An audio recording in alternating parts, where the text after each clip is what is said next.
এখন নাড়া হয়ে গেছে, ওইখানে যাওয়ার সময় লোক উদ্ধার করছে।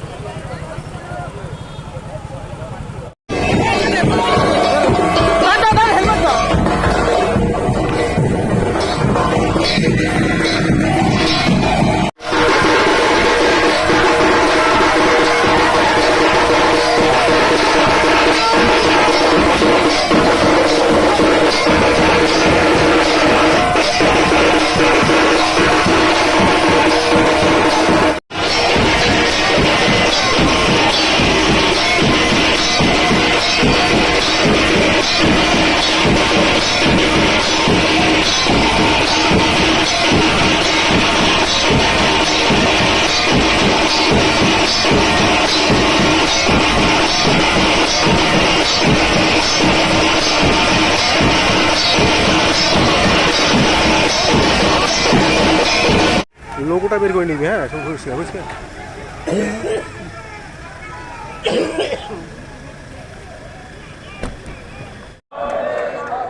वंदे मातरम। भारत माता की, भारत माता की। बीजेपी बीजेपी जिंदाबाद। साथ सबका विकास किया, ये लक्ष्य लेकर के हर बूथ पे 60% से ज्यादा वोट कमल के फूल को कैसे मिले, इसके लिए मेरे सभी कार्यकर्ता हो, बूथ के पदाधिकारी हो, मंडल के पदाधिकारी हो, सब लोग मेहनत करिएगा। जो जनता जनार्दन भी आई, मैं आप सबसे भी हाथ जोड़ करके निवेदन करूंगा, आप 2026 में भाजपा की सरकार बनाओगी। जब 3026 आएगा उस समय भी आपकी लोग पूजा करेंगे, ध्यान रखना। क्योंकि अगर टीएमसी नहीं गई तो मेरा पश्चिम बंगाल बचेगा कि नहीं बचेगा, इस बात का भी खतरा। हमें पश्चिम बंगाल को बचाने के लिए कमल खिलाना है, पश्चिम बंगाल का विकास करने के लिए कमल खिलाना है। पश्चिम बंगाल के जो युवा, जो उद्योगपति, जो पलायन कर रहे हैं आज पश्चिम बंगाल, पहले लोग देश भर से पश्चिम बंगाल कोलकाता में आकर के कमाते थे और अपने परिवार को आगे बढ़ाते थे। ममता दीदी, आपने 15 साल में मेरे पश्चिम बंगाल की ऐसी दुर्दशा कर दिया, जो क्रांति धरा है, पुण्य धरा है। जिस धरती पे स्वामी विवेकानंद जी ने कहा था, गर्व से कहो हम हिंदू हैं, लेकिन पश्चिम बंगाल के कर्मचारियों अधिकारियों को अभी 6वां वेतनमान ही मिल रहा है। केंद्र सरकार ने 8वां वेतन आयोग गठित कर दिया है, क्यों पीछे है सरकार? যা পশ্চিমবঙ্গের প্রতি মুহূর্তে নারীদের অধিকারকে ছিনিয়ে নিচ্ছে, যুবকদের কর্মসংস্থানকে শেষ করে দিয়েছে। এই তৃণমূলের বিসর্জন, এই একমন্ত্রে যতক্ষণ আমরা শেষ করব ততক্ষণ আমরা কারো ঘুম নেই, আমাদের খাওয়া নেই, আমাদের কোনো কিছু অন্তরে। আমার বক্তব্যকে দীর্ঘায়িত করব না। আমাদের মধ্যে বিভিন্ন নেতৃত্ব এসেছেন, সকলকে বলবো সকলে একসঙ্গে ঐক্যবদ্ধভাবে 26-এর লড়াইয়ে আমাদের জয়কে সুনিশ্চিত করতে হবে। আমাদের নদিয়া সাংগঠনিক জেলার প্রিয় সভানেত্রী শ্রী অপর্ণা নন্দী মহাশয়কে, আমাদের মধ্যে উপস্থিত আছেন আমাদের নবদ্বীপ জোনের কনভেনার দীর্ঘিত আছেন, আমাদের রামপদ দাস, আমাদের মধ্যে এই জেলার ইনচার্জ আছেন চন্দ্রদা,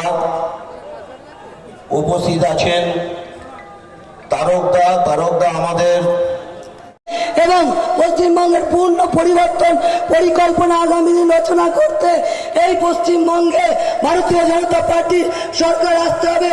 বাঁচতে চাই বিজেপি, তাই আমি তো সেই কথাটাই বললাম, যদি জ্ঞানেশ কুমার যদি মুসলমান হতেন, তিনি যদি কোনো মসজিদে নমাজ পড়তে যেতেন, তৃণমূল কি তাকে মসজিদে কালো পতাকা দেখানোর সাহস পেতেন? তৃণমূল কি ওখানে গো ব্যাক করতে পারতেন? হিন্দু মন্দিরে যা খুশি তাই করা যায়, পুজো দেওয়া একটা, সেটাকে পর্যন্ত রাজনীতির আঙিনার বাইরে রাখেনি তৃণমূল কংগ্রেস। কতটা ঘৃণ্য! অর্থাৎ মা কালীর প্রতিও ওদের বিশ্বাস ভঙ্গ হয়েছে। মা কালীর প্রতিও শ্রদ্ধা নেই। সেই কারণে আপনি জানবেন মা কালী অসুর যেমন ধ্বংস করেছে, তেমনি এই অসুরকেও বধ করতে বেশি সময় লাগবে না। পরিবর্তন সংকল্পযাত্রা আগেও হয়েছে। আপনি দেখলেন কি না, এত লোককে নাগরিকত্ব কি করে দেওয়া হবে লোকেরা বলতো। সিএ আইনের মাধ্যমে সব সম্ভব। সেই কারণের জন্য সিএ আইনটাই তো করা হয়েছে এই কারণে। কারণ ভারতবর্ষের সমস্ত মহান যে পুরুষ ছিলেন, বিভিন্ন রাজনীতির মধ্যে থাকতে পারেন, তারা সবাই কথা দিয়েছিলেন দেশ ভাগের পর যদি হিন্দুরা কোথাও থেকেই বলে এসছি এক দফা অথবা দু দফায় নির্বাচন হোক।